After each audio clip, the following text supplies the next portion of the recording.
Hi viewers, welcome to another episode on Quick Talks with Rajvardhan. In our today's episode, we have with us CA Anne Matthews. As the name itself says, she's chartered accountant and she's a manager from Ernst& Young, basically into financial advisory services. And as I know her personally, she's very fun-loving, compassionate, and as she told me, she's very much interested in theaters.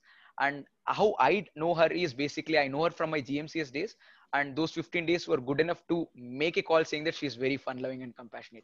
And those 15 days, the kind of memories that we made with the entire set of people is worthwhile knowing for the rest of our lives. And as we usually called her during those days, like Anne the man is what we used to call. So let's welcome her on the show. Okay, Anne Matthews, welcome to the interview with me. Like, hi. Thank you, Raj. Great pleasure to be here. Okay, so like all of us are like you are a chartered accountant, I am a chartered accountant, and a lot of us who met in GMCs, we went on to become one. But like if we go little behind, like if you see look into our articleship days or our CA Inter or a CA Foundation days, or when we were doing schooling, did you imagine being here? Like being a chartered accountant, holding a job in the Big Four, and being at the manager designation level and all that. Did you imagine being here? Right, Raj. If you remember, during our GMCS on the, I think on the first week or after 4 5 days of GMCS, that's when the results came out, CA Huh. results, because our batch was in between the results, Yeah. right? So yeah, so when the results came, I was really excited because uh, it's a big thing. I mean, it's a big Hmm. achievement. You can never forget the day when you see the results. I'm sure it's the same thing for you. Yeah, You can yeah. never forget that day when you looked at the screen and you see that it's a pass and you've cleared, and then the day when the world recognizes you as a CA. Hmm. So that's an amazing feeling. And if you ask me if I knew about it well in advance, not exactly. When I was in school, probably I had very different dream. Hmm. Probably I wanted to be a volleyball player, or because I was doing more of those things. And there are a Hmm. lot of smaller dreams that you had, or I Hmm. wanted to be a theater artist and things like that. So as I moved into college, then you become more ambitious, then you actually start seeing where you want to be, what your profession should be. And you think about, you look at people around you and see where they are and how they are, and do you really want to be there? That's a question you really ask Hmm. you. So at that point of time, college time definitely, school time definitely no. Like I said, I had like smaller and more fun loving dreams, fun dreams, like probably be an actor, get into movies, or do something crazy, rather. I still But remember you making as a, all of us sing and dance during our GMCS days. yeah, so I still love all those things, despite the fact that I'm a CA or not today. I really love those things even now. So in those days, I never thought I'll become a CA, but eventually as it progressed for me, to be very honest, Raj, for me CA did not happen overnight, or I did not do it in that moment where I felt like I want to be a CA. It Hmm. was a well thought about decision. I'll tell you why. I did clear my CPT after my 12th standard, because all my friends were doing, after, because my best friends in 12th standard, they all were going for CA classes and preparing for the exams. So when I went with them, I cleared the CPT. Then I realized I don't want to do CA, because I was like, no, I don't want to be a CA. I don't want to become, that bookworm who sits and study. And, I wanted to go to college, enjoy, have that fun, go to college, be with friends, experience those 3 years. So even though I cleared CA, I left it. I did my college. I did my BCom in Christ University. After that, I realized that after completing my BCom graduation, I was not ready. I was not Hmm. sure if I wanted to do CA. Then in fact, I did 1 year of theater training. So I was a trainer in Christ University for theater trainer, theater Oh. facilitator for college students, and I have done a couple of corporate trainings as well. For 1 year, I just did corporate training and theater education rather. So 1 year I did that, and then after that, I really felt the urge, no, I want to become something in life. I mean, that is a very different thing, because sometimes you have to go in some other way to realize that how important, or how much urge you have to go to the other side of the Hmm. part, or other side of the life. So that's when I did 1 year of theater, and then I felt the urge, I want to do CA. But when I felt that urge, I was very determined. till then I took it very casually, or I was just looking at people who are saying too much they study, yeah, what they're wasting their life, they have no life at all, or they're, they're no fun. But in fact, I had my share of fun. And at the Hmm. same time, I moved to CA, and it was a well thought about decision. But the day the time I decided that, yeah, I want to do CA, then I have dedicated to that. Then I have reduced my all other activities, because you know how CA studies Yeah. are. You need to dedicate those 3 to 4 years. Hmm. So yes, for me it was a very thought about decision, and the position I'm holding today. Uh, Again, yes, I wanted to be financially independent, right? So that is a very important thing for me, because I don't know for how many people it's important, but I really never enjoyed living out of my parents' money. And I, right from the CA, when I started CA itself, I started earning money. I saved money to, fund my education. Not that my parents couldn't afford it, but I want to do it personally for myself, because Hmm. after graduation I've decided, yes, I'm going to do CA and I want to fund my education. So one year when I worked, I stayed enough for CA, and then studied for that. So, and also I want to be financially independent. And second thing, something really excited me was being in a corporate job, because I really like, if you watch all these series like Suits and all, you would have seen people in going to corporate job in a Yeah. fun, like fancy life, right? So I, at that point of time, I think yes, to an extent, I really wanted to have Hmm. that fancy. I wanted to experience that fancy life, and in fact, yes, I have done. I've lived that. I have lived that part of my dream. So Yes. So you lived your I think dreams, whatever you thought of, dreamt of. You dreamt about absolutely being a theater trainer. You did it, and then you thought of I did having it. fun in the college. You did that. Then you felt like doing CA. You did that. Absolutely. So all of you students out there Absolutely. who personally feel like you were too late in taking a decision because you were in first year of degree, and few of your friends from PO already cleared first level of CA foundation, just try and hear what she told. Here she just told like she wanted to pursue theater. So post degree she pursued theater, and later she switched to CA, and she's a successful chartered accountant now. So she's never behind anyone else who were along with her that way. So it's never too late, and you would find your clarity at some point of time. Just need to be with you, and you just need to stand by yourself like the way she did. Yeah, maybe I don't know how many of them actually supported her thought, like okay fine, do theaters for 1 year and then again switch to CA. That no, I don't know how many of them told it's not too late, do it. But the main important thing that as I made out from what she told is she stood by herself throughout, saying that okay, yes, I want to do it and I will do it. And talking about the fact that you took up CA and then you finished it after 1 year of theaters, what do you think, like what to say, that you had that basically made you clear CAs?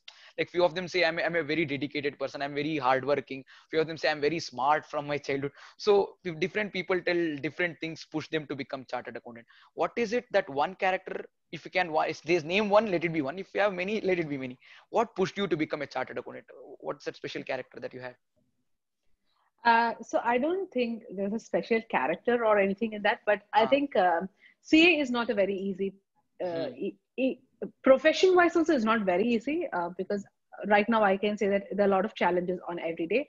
But as a student, it's the most struggling part, and I have had tough time at that point of time, because to be very honest, Raj, especially for me, I don't know, it applies for everyone, because when I started doing my CA, I had completed my graduation, and my friends are already placed. They're already working in different Hmm. companies. They're earning money. So when we go out, they're having fun trips. They have like 40,000 earned in a month. And they started living their, professional life, and they're having so much fun. And Hmm. on the other side, I'm stuck. I'm either doing articleship, and I'm like working my ass off studying, like more early morning tuitions and late night tuitions, and in between no time to chill. There's nothing, right? So it is a very difficult time. But two things I held on to. One is I told myself, you need two things to clear this exam. One is focus. You need to be focused, because right now I have, like, it was a very thought about decision that I wanted to do CA, and then I decided this is my focus for the next 3 to 4 years. This is my only focus. This is the only thing I should think about. I should not think about Christmas or New Year or anything. I should not think about, I have had my fun trips. I'm not saying I didn't do anything. I had my fair share of fun trips, but not as much as others, because Hmm. like, you need to focus into this, right? You need to really look into, when you're Yeah. doing CA, you can only do CA. I don't Hmm. know whether you can do multiple things, but if you're doing multiple things, well and good. But when you're doing CA, you need to 100% focus on that, right? Then second thing I would say is commitment. Like, you have taken the decision and now your focus is CA. Give your commitment towards that. Forget about everything else in the world. Because I knew that, I used to tell myself, and you're investing 3 to 4 years here. That's all. After this, probably you'll have a better life. All Mm. right.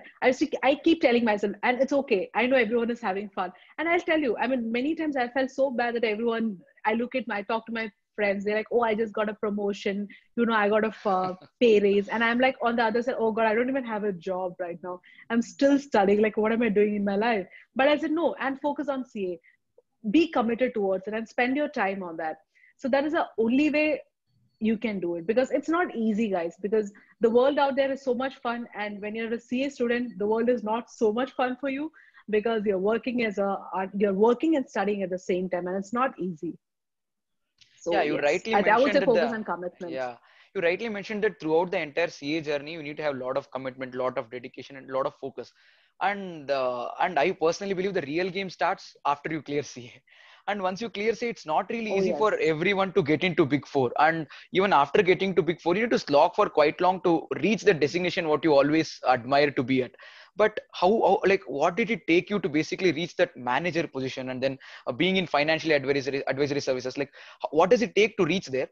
And like many of them usually reach there by cracking the interview, but it's not just about reaching that particular place, but surviving in that particular sector is also a big ask.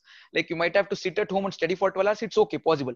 But when you start working and the work requires you to work for 14 hours, 16 hours, and sometimes it's very demanding. So what is required into survive in the sector, like at a big four, or into financial advisory services, or playing such a big role where you have a lot of people who are reporting to you? So what does it take to get in there, and what does it demand to stay in such a sector? Right. So, Raj, being in a big four is not easy. Like you said, to get into a big four is not easy. Mm, And even worse is to survive there, trust me. mm, Because, probably when you're studying, you're the only person you're competing with, right? You're mm. not competing with anyone else. You just have to crack that paper and you're clear. You're going to see it tomorrow. But on the other side, when you're on a big four, you're with the smartest of the crowd, right? So big four always take the creamiest layer, uh, or the best people apply there. So you're not just competing with yourself. We have like 100 other people who are chartered accountants and who are cleared CA, who are, you cannot call yourself smart in front of them, because they're also equally smart. Everyone is Yeah. smart there, right? So surviving there is a big task. So for me, for that again, I would say it is not about exactly what you do, right? Everyone does that. Everyone does the work, and everyone finish their work and deliverables and everything. But I think it is more about how you do it. That is where you need to differentiate yourself. So it's about doing the most common thing in the most uncommon way, is what I would say. So it's like I said, anyone can do it, but it's about how well you do it and how differently you do it and how you stand out, and be very honest in what you do. Be compassionate to your employees, and even similarly when you're studying, you need to be compassionate about your friends. When they're studying, if you get some notes, it's nice to share it, right? Because tomorrow when they get some notes, they'll give it to you as well. So it's all Valid. give and share. So similarly, it's all about, everyone is studying, right? It's like, for in a student example, how differently can you do it? Because everyone is studying. It's about how you study. What is the approach different that you're taking, or how differently you're doing about it? So that's all about it. So it's about, I think it's all about how you do it. Anything for that matter, be it study or profession, everything boils down to that, I guess. Though the question was really vague, the way you put across the answer sounded like way better than the way I framed the question. Okay, that's really nice. That's okay. And you've been using these words like very often. That actually made a lot of impact even during back those days when we met, being very compassionate and being very, what to say, I never mentioned this, but you were the one who were in a different team, but you had connect with everyone in the entire 50, 60 people, everyone knew Anne. So that's how it was. Like your networking skills was like something that really, like I personally, when I saw like, okay, fine, man. Like if I have to learn networking, it should be something like Anne. So I wanted to be, I want everyone to know me the way they know Anne. So that's something that I felt like then as well. But I see a lot of positives in the way you approach us during the GMCS. I've not seen you like how you work in your professional place, but I think you carry the same thing over there also. But do you really have any regrets from what you did during your student life, or during your articleship phase, or during your finals? Maybe you could have used some time differently, or maybe you could have skipped theaters, or maybe you could have skipped theater, did theaters for a little longer, or do you have any regrets saying that if I don't have the superpower, but if I had the superpower and then if I allow you to go back in time, would you change anything from the past? About that question, that's a very tough question because you're asking about regrets. You cannot go back To be and very unfriend me. You cannot go back and No, no, no, unfriend me. absolutely not. Absolutely not. No, no, no. Because I'm thinking, Raj, when you're asking about any regrets, to be bad, like I said earlier, Hmm. I don't think I have missed out anything because, Huh. I took some time to get into CA, right? I mean, I did not just, because, a lot of people who come to me and ask me, should I do it immediately after 12th? I said, are you ready for it? Because don't think it's an easy process because Hmm. when you're just cleared 12th, you're probably a 17-year-old, and I said, probably a lot more things you can do. Go have fun. Don't get into that professional rigor of studying, 14 hours a day and all this. It's good. Some people are, cut for that. They want to do it, Hmm. do it. I said, do you want it or are you doing it because your parents are pressurizing? And if they say parents are pressurizing, you tell them, I want to do my graduation. Let me go to a college, live my life, and then I'll do it, right? Because I think that way you don't miss out anything in life. So I like I said earlier in the earlier question, I did my graduation, I had my fair share of fun, because trust me, Raj, something like college days never come back. Right now, Yeah. even now, when I think about when I have a bad day at work, I said I just want to go back to college, like not earn any money. I'm okay to have that, probably 5 rupees samosa, or it's like a 15 rupees samosa and chai. I'm very happy with that. I just want that life, you hang around with friends, and your biggest tension is about some internal exams that's going to come in the next week, which is nothing. If you think about now, there was nothing, at that point of time. So regret wise, I don't have much. um, Sometimes, I feel like probably instead of C, I could have gone abroad and done some further studies abroad, or done some research. But I think, again, if I think about it, I don't regret that because I can still do it, right? There's Yeah. nothing which You will can still stop do me. it. If I decide today, yeah, if I decide today I want to go abroad and study or do some research, further research on finance, I can still do it. Nobody will stop it because CA is a qualification which will make you independent. And after that, there are a lot of things which you can do. So do that. Even if you're like, even during my articleship days, if you ask me, did I give up on my passion? Did I give up on theater? No, absolutely not. I still used to do theater trainings on Saturday, Sundays, or, whenever I probably my involvement would have reduced to 30% of what I used to do. But I used to keep in touch with it and be active so that I don't lose my passion. I don't lose my dreams. And so that made me happy to a great extent, irrespective of all the pressure and everything as a CA student. It's So a very yes. interesting answer what I found from Anne in comparison to the entire series of videos that you've done. So for this question, people usually tell about regrets like, I wish I wouldn't have done that course. I wish I would have done that course. But the kind of approach that she gave is so positive that she told like, okay, fine. I don't really have any regrets because I can still do it. Like maybe I could have done an international degree then, but I can still do it now. So that's something really, really amazing. So what I basically take away from this particular thing, what I want you students to take away is that you can note like if you wanted to do something and if you think doing CA stopped you from doing it, it is not stopping you. Basically it's just pausing it, and you can definitely go back and do those things at a later stage. Yeah, unless and until it's an UPSC exam which you can't write at the end at the age of 24, 25. So other than that, maybe yeah, Right. that should be something really great. And this is my favorite question. Yeah, this part of the question is what I wait for in every interview.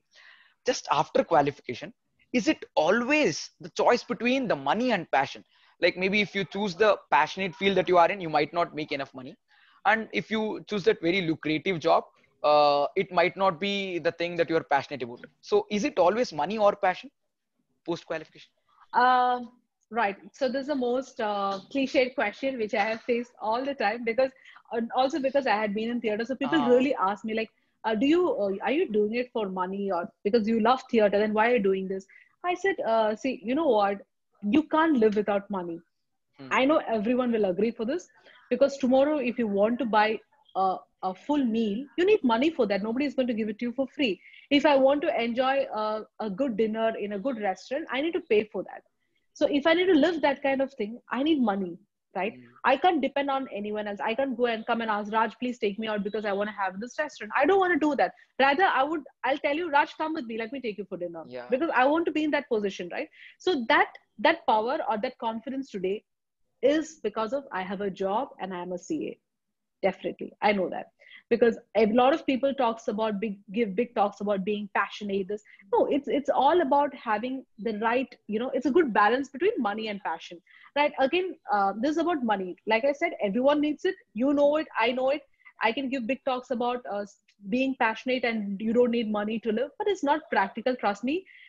Money is something which no one says no to, right? Everyone needs it, right? From a student to someone who's retired, they'll also need money.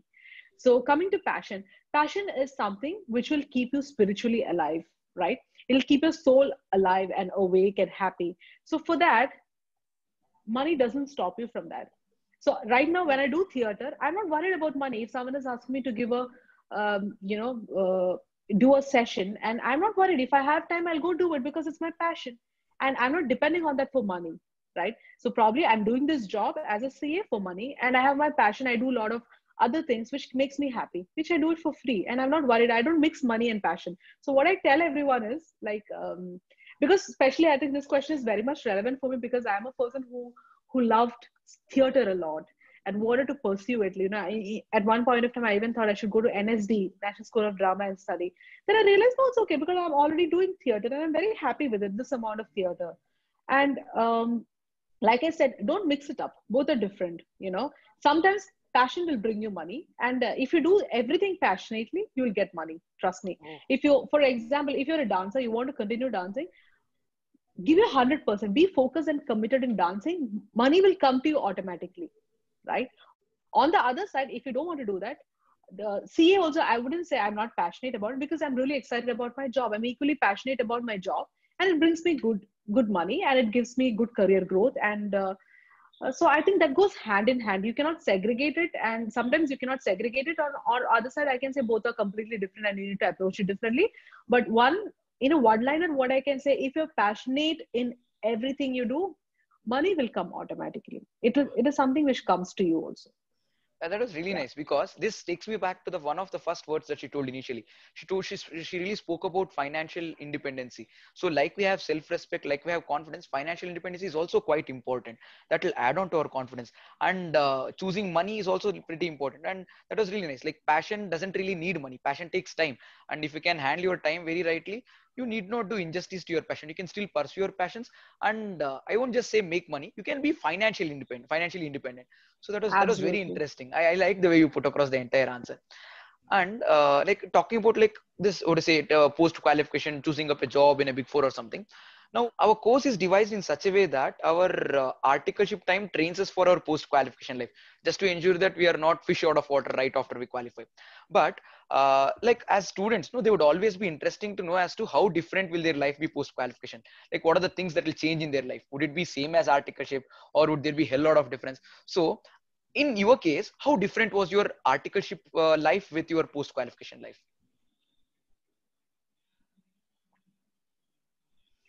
All right. So now you're asking about how different your life is as a student and as a profession. I think that's a Basically breakdown of the articleship question, to right? So as a student, as an yeah, so articled articleship, assistant you're to the always post considered as qualification. a student. Yeah. Absolutely. So article assistant, your status is a student status. And when you're a chartered accountant, you're a professional. So here, as a student, you can make mistakes, right? Your mentor is there, your partners are there, or your seniors are there to mentor you and teach you and build you up. And it's okay to make a mistake. So because you're still a student and you don't have the burden of a bigger designation or a professional qualification that you have to live up to. But once you qualify, you have to know a lot of things because like even though I'm a accounting advisory person right now, a lot of people who come to me asking tax questions about mostly about personal taxation because that's what everyone wants to know, or some budget related information. So I need to know about that. Sometimes if I don't know, I have to go read and come back because I can't say, oh, I don't know about it, sorry, you are someone else. No, that's not fair. Because when you are a CA, you are a CA, you're supposed to know that, especially the basic things. I'm not saying you need to know everything. So that you as a student, you get that student factor saying that okay, she's a student, it's okay. But in profession, once you're professional, you don't have that it is okay kind of message because you're accountable and you're responsible. I think I don't know whether it's okay to quote this. I hope I'm right. In Dark Knight they say, right, in the Batman, with power comes greater responsibility or Yeah. something on those lines, Great right? power comes So great it's similar to that. responsibility. Exactly, great power comes great responsibility. So here is the same thing that happens. Once you are a CA, you have that burden, you have that glittering golden badge as a CA and an equally weighing burden on your shoulder to carry or to live up to that professional qualification, and it's not easy. but it is doable as long as you are willing to do it, take a step towards it, keep yourself updated and things like that. So yes, you're more responsible and also accountable for what you do and what you say, and you're setting an example for other CAs. If I fail, portraying as a good CA, it is affecting my fellow CAs also. Hmm. So I think you're responsible there. But as an article, it's okay. You're still learning. You're in the process of learning. Any mistake you do is it just adds up to your learning. That's all. Yeah, that gives great comfort during an article. If you do something wrong, your principal is going to sign, and if something goes wrong, it's he's Absolutely. responsible. But once you become a Right. chartered accountant, you will be signing, so you are completely responsible about what you're trying to do. And that was really nice the way you Absolutely. told. With great power comes great responsibility. To just add on, no, with great power comes great power bill also, because you are supposed to handle it, because it's not really easy handling such great powers. Yeah. Absolutely. And finally, like when you were a student, you always wanted to hear few things from people who already walked through that phase, or already chartered accountants, or already in the position where we all dreamt of being. Now similarly, as you have reached you have reached at least where you wanted to be, there are a lot of people who are aspiring to be the place where Anne is today, so in the future. So what is your message to all those students at who are pursuing the professional course and do aspire to become what to say a manager in big four one day, or get into industry, or get into practice? So what's your message for future chartered accountants? All right. So this is a very interesting thing to do because when I was a student, I always looked up to others looking for some sort of motivation because it's uh, very hard to do this, right? Because I have been through that phase where, there have been times when I was sitting in study and I used to um, sit in the locked room. I used to lock my room and study because that's the only thing you can do in your study holidays. I used to feel really depressed about like, what am I doing? 14 hours I'm studying. I'm not talking to anyone. I don't talk to friends that point of time. So, but guys, see, this is an investment. Okay. So you're not studying, you are the 3 years or 3 or 4 years of your CA student life, probably 3.5 years, you're doing your articleship, 3 years of articleship, and you're actually studying for that 6 months or 3 to 4 months, you're doing that solid study. So that time, you really have to study. Like I said, be focused and committed only on studies. I'll give you my example. I don't know how it works or whether it's the right approach, but for me, it worked. When I was studying, I used to be very, very strict with myself, very aggressive. I never used to use telephone, no mobiles at all, no WhatsApp, no Facebook, no social media. All right. And second thing, there's no TV. And in fact, at my home, we disconnected the cable and everything because I didn't want to get distracted. It's an extreme measure. Okay. You don't have to go to that extent, yeah. but depends on you. Right. So, and I used to sit in the room. I had a room with my table and a bed. That's all. And I used to pick up my comfortable hours of studying because some people are comfortable studying early morning, some Night. are comfortable studying late night. Night. Do whatever is comfortable for you. Because some people say you have to study only early morning. But for me, it used to work the other way uh, around. I used to study till early morning. I used to study till 5 a.m. and sleep Sleep. because for me it's easy to stay awake at night. I can't wake up in the morning because even if I wake up at 5, I'm so sleepy and drowsy. I can't handle myself. So I used to study till early morning, 5 a.m. I used to go to sleep for 5 hours, and I get back to studies because that worked for me. So, like I said, there is no hard and fast rule for this. You have to find your way out, right? So you know yourself better. And when someone says you can't do it, don't listen to them because they don't know you. You know yourself. Literally plan what you have to do. Like come up with a plan as in how are you going to approach this exam, because this exam is not easy because it comes with a probably single digit pass percentage, right? When I Hmm. cleared, I think it was almost 3 to 6 percent. Yeah. So it was even more scary for us, right? So it is very difficult. It was just 3% is clearing, so it is difficult. So you come up with a plan for yourself because you know yourself. Don't look at others' plan. You plan for yourself and tell yourself you can do it. Every day you need to wake up and tell yourself this is difficult, but I'm going to do it. I'm putting everything that I have into this. Invest your time, effort, everything into this. Stay away from fun for 3 months. It's okay. Don't just eat your food, study, sleep. That's all you have to do, and focus on what you're doing. Plan yourself and prepare yourself. So when you're going for the exams, also prepare yourself and see this is the best investment that you're making. Time and that is the best part of your life, right? 3 years, 3 to 4 years you're spending for CA. That's the biggest and best investment you can do it. And guys, trust me, it's all worth it at the end of the journey. And you'll be very, very proud one day. Yes, I have done that. I know I have given up a lot of things, but it was all worth it because trust me, guys, it comes to very, very simple simple advice that, or proverbs you have heard earlier. No gain without pain. right? So if you want to gain something in future, this is the right time to invest on yourself, invest on your education in your future, and tomorrow you will not regret it, and it's all worth it. There's a it's tomorrow you'll feel very proud to say yes, I'm a CA, and your parents will be very proud about it, the people around you will be proud about it, and they'll be waiting to introduce you. When you're in a crowd, they'll be very happy to introduce you. This is my nephew, or this is my cousin who's a CA, because you can your people look at you differently after that. Yeah, And definitely. trust me, it's all worth it. Yeah. So talking about the result, the way she told, like, okay, she actually cleared when the result was around 3%. I've been through that journey. I've seen her before she cleared CA. I've seen her the right day after she cleared CA. That's a very interesting thing. I don't know if she'll be happy about me saying it, but I'll definitely say it here. So what really happened was, it was the days when we took up GMCS. It was in the month of January when the results were about to come. So we had few days of GMCS before results, and result came on one of our GMCS days, and the rest of the results were on the other day. The result day was a very bad mood, because a lot of them had written and a lot of them were about to clear, a lot of them were not really sure. But that day we had a facilitator, I don't really want to take the name. That facilitator insisted everyone to check the results. Anne was so sure that, okay, she told, I'm not going to check my results. Everyone checked the results. Few cleared, few were happy, few were celebrating, shouting, talking to their parents. Few didn't, few were crying, few were about to cry, few were trying to console themselves. But Anne didn't check her results.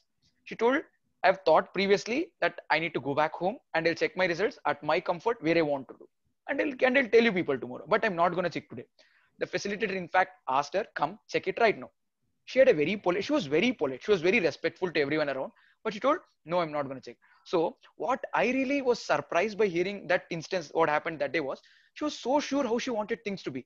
Now the way she told, it's okay, she wants to study in the night, not in the morning. It's okay. Parents, my mom always pushed me to study at 4 in the morning. I always fought about it with her, but neither of us made peace about it. But with respect to the way she told, she was very sure how it wanted to be, how she wanted to study. She wanted to stay in that bubble where she wanted to study at her own time. She wanted to study in her room, and she wanted to do things when she wants to do. So that was something that I really liked. Okay. And I personally believe, like, it's good to be influenced by people, it's good to be motivated by people, but at the end of the day, you need to listen to yourself very clearly, and know better than anyone else than you to say it yourself or know yourself better. So that's something. Do you still remember that particular day when you cleared and Oh, you told no? absolutely. I think if I'm right, it was 17th of January, Yeah. It was. because our GMCA started on 8th or something, and it It went was the on for like longest. It was the longest one. yeah, 20 it's the plus days. longest time, and all of us, in that whole room, like around 100 people were there approximately. All of them had given CA exams, and they're waiting for Yeah. the results. All of them. So there are 100 people around you waiting for the results, and I can see some people are crying, some people are not talking to anyone, and some people are at the top of the world shouting, "Yeah, I cleared CA." But somehow, for me, I don't know whether it's okay to say it, but it's a personal thing for me, right? Yeah. Seeing my results is a personal thing, and I wanted to be in my space. I don't want to, because I don't know whether I'm going to clear or not, because I have no control over it. So I wanted to be in my space, myself, and see the result. And I had the somehow everyone said, "How can you not look at the results? It's right out there. Go look at it, or you go outside, see, and come back." I said, "No, I don't want to do it. It's okay. I can wait. I have waited this long. I can wait for a few more hours. Let me go home, freshen up, eat something, and then I look at peace. I wanted that, because sometimes I still remember that faculty who actually insisted in front of the whole class. He Yeah. made me. He came to me. He's like, "Yeah, right now you look. I'll stand You next to look you." I at. said, "I don't Yeah. want to, sir," because I said this is how I want it. Like you said, sometimes I'm very assertive. Like Raj, you rightly observe, and sometimes I'm very assertive about how I want things, right? Because sometimes when I want like this, I want like this because it's the right thing for me. For the rest of the world, it may be wrong. For me, that's the right thing to do. That's all. No, I saw the But really yeah, I positive mean, side of it. The way you handled it was like, you're not stubborn. You were assertive. Like, you wanted to do it your way, but you were completely respectful. The way you see, if it was someone who didn't want to say, like, no, who are you to tell me? See, it could have been so easy to tell, but you were respectful and you didn't lose your calm. You told, I'll check it at my own time. Like, you decided. Now, when you tell it that way, that you decided that you'll check it later, we didn't have a say. Maybe if you'd have told, no, I don't want to check, if you were little feeble, maybe people might have influenced you to check it that way. So that's something yeah. that made me, And oh, also, fine, I I think, need to I think possess it's this also like character in the I'm a, future. I felt so. I no, no, really I think felt so. I'm a bit of self-control freak also at times. I feel that because I've heard a lot of people saying that people say you can't, like people say you can't, how can you not use your phone for 3 months? I said, I can still do it. I can say I can live without a phone. Just that now the problem will be work calls, which are very important. I can't miss it because I have a responsibility towards it. But earlier I used to give up my phone for 3 months. I can happily live without it and not feel anything bad about it.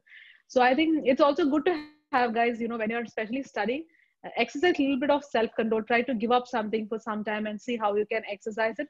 It's good because you are enhancing that ability to control yourself at times, you know. So that is also, I don't know whether it's good for everyone, but I think it has come very handy for me in many occasions, to be very honest. To an extent, this is turned out to be a self-help session wherein she's actually telling me like, okay, you can control yourself, you can stay away from your phone. So that was really thoughtful, and I will definitely have a few points to write down post this session, so which I can try to implement in the upcoming days. So I hope that was really helpful to all of you people also who are watching this. And on your behalf, I'll thank CA Anne for being here and then spending her half an hour of the day and then trying to help us about like what actually did she went throughout our entire journey, which might help us in some phase of our life. And thank you for being on the show from my end also. Thank you, Raj. It's a great pleasure. Very happy to connect with the future CAs. And I'm wishing all of them good luck and try to be on this side very soon. See you here then soon. Bye bye. Okay. That's it from this episode. See you all in the next episode. Till then, stay in the game. Bye bye, guys.